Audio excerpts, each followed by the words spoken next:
Hey guys, what's up? It's Monkzunky, and welcome to Hearthstone. So I asked the other day what you guys would like to see on this channel. It seemed like the overwhelming majority. I suggested Hearthstone in the video, and a lot of people seem to either play Hearthstone or would like to see Hearthstone, and that's been kind of the thing that I've been getting for the most part lately, especially on my main channel. Every time I talk about Hearthstone, it seems like just about everyone seems to play this game, and I guess it is a free-to-play game. It's a fairly simple and quick one to pick up and play, and doesn't take a lot of time, and you can play it on mobile too, so it's just a very accessible game, so it makes a lot of sense that so many people play it. So for the first video here, we're going to be just starting off with a basic arena run. I don't have anything too crazy going on here. Fairly standard run. It didn't end particularly well, but I will be showing one of the better games that I had during, I believe, the 5 that I played in this particular run. And I'm also showing the draft here really quickly because, in my opinion at least, the draft is really fun to watch. Maybe not everyone feels that way, but it was only like a minute anyway, so it's not that great. But I did manage to luck out and get Mage during this arena run, and Mage is maybe the most powerful arena character. It's pretty much Mage, Priest, and Paladin, and those seem to be the 3 characters that do really, really well in arena. And that's what you run into, it seems, more often than not when you play games. And that's because those are the 3 classes that have a really easy time clearing the board of enemy minions, because they have a lot of spells and stuff that can take out enemy minions quite easily. So that's probably why those are like the 3 most dominant classes in arena. But some good news also was stuff that I was talking about in that last video, as unfortunately the opposing mage had a mad scientist, and he just spawned a really powerful secret into his hand. That card is so good in arena if the opponent has mad scientist and plays it early in the game, and then also has secrets in his deck. And mages have some of the best secrets, like Mirror Entity, which spawns a minion that your opponent just played. Like, that one's so good. So that's why I'm always like really careful with a mage, and you always want to play a low-cost minion if he has a secret, just in case it's Mirror Entity, because if you slap down like one of your most powerful dudes, you're probably screwed. So that's really frustrating when that happens. But anyway, one thing that's kind of exciting is I did order a new mic, and apparently what it does is it's really good at canceling out background noise. So I'm looking forward to possibly uploading some Isaac again, and possibly being able to record that.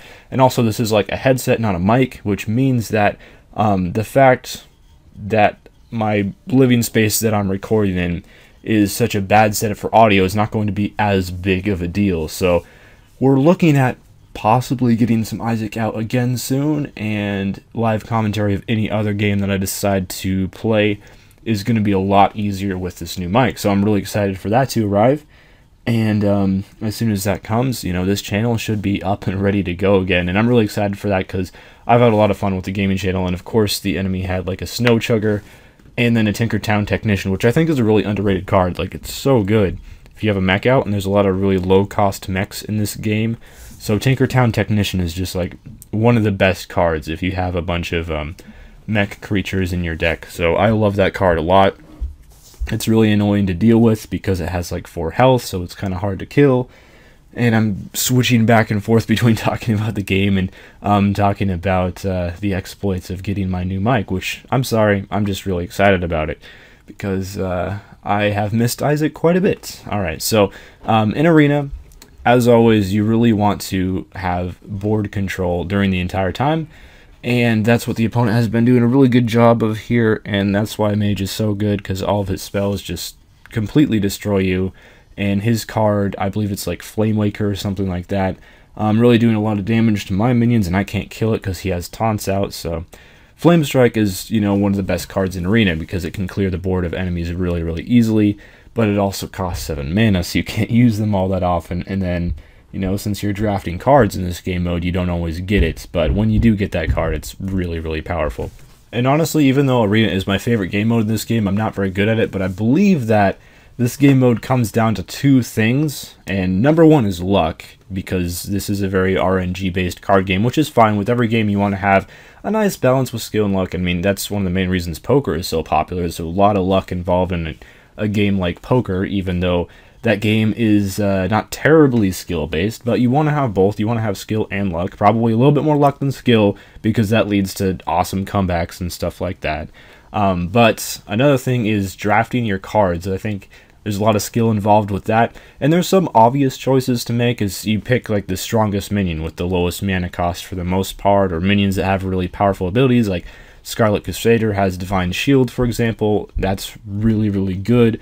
However, at the same time, you want to make sure like a lot of your cards synergize, and that's something that takes a while to learn when you first start this game. That's something that I've been learning myself as of late, I guess, and a lot of the times, you know, a lot of the mech cards will synergize together really well, but then when you're drawing an arena, you don't always get to pick the best cards that synergize the best part, and that's probably where the main skill of this mode comes in and takes the longest learning curve. So it's looking kind of dark for me at the moment because he's got a 7/7 minion out with a Divine Shield, and I don't have a great way to deal with that. Probably looking in hindsight, I should have used my Fire Blast to get rid of his Divine Shield, because that's one of the strongest parts about Mage is enemies with Divine Shield aren't nearly as effective because you can just Fire Blast the Divine Shield off. So that is really one of the strongest points about the Mage class, and I think one of the reasons why the Mage class is so good. Like, yeah, or I guess it's a she's got a lot of really good cards,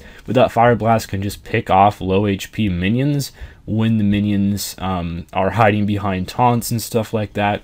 And also it's really good at removing stuff like Divine Shields, or if he has a minion that has a really good power but it's only got 1 health, you can pick it off with a Fire Blast, and it's so handy. It doesn't seem like it's that good. It's 2 mana for dealing 1 damage, but just the fact that you can hit minions behind taunts and stuff like that is really, really amazing. So unfortunately, Mage doesn't shine so much in the late game. This is probably more of a class that's like really good early game because you can just overwhelm enemies with spells, and pretty good mid game because a lot of those mid-tier spells are very good at clearing the board and stuff like that. But late game, not so much, just because Mage isn't one of those classes that has a lot of opportunities to draw cards, so at the end, it's really just whoever has the better cards that they're drawing off the top of their deck, and that's probably who's going to win the game.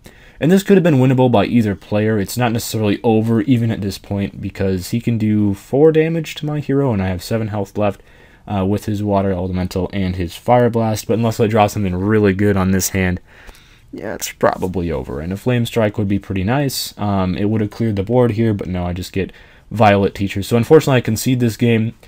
It was close, though. I have had closer games, and I'm planning to upload some of them in the future. Maybe in the near future, in fact. But only 2 wins this arena, which wasn't great. But unfortunately, I'm not very good with Mage, and I'm not very good at drafting cards either. But I guess the rewards don't terribly get that much better based on wins. Like, I've had a 5 or 6 win arena at one point, and the rewards honestly weren't much better than this. So with arena, you have to get like a ton of wins if you want a really good reward. But I didn't get anything that amazing, although Shield Maiden's pretty good for Warrior. I don't really play Warrior ever, but overall, I mean, that was an arena run, and I've been doing a lot of them lately. And I'm hoping to upload some more Hearthstone in the future, probably more with live commentary as soon as that mic comes, and that's exciting. So I'll see you guys next time with Isaac or something like that. We'll see when the mic arrives, and farewell.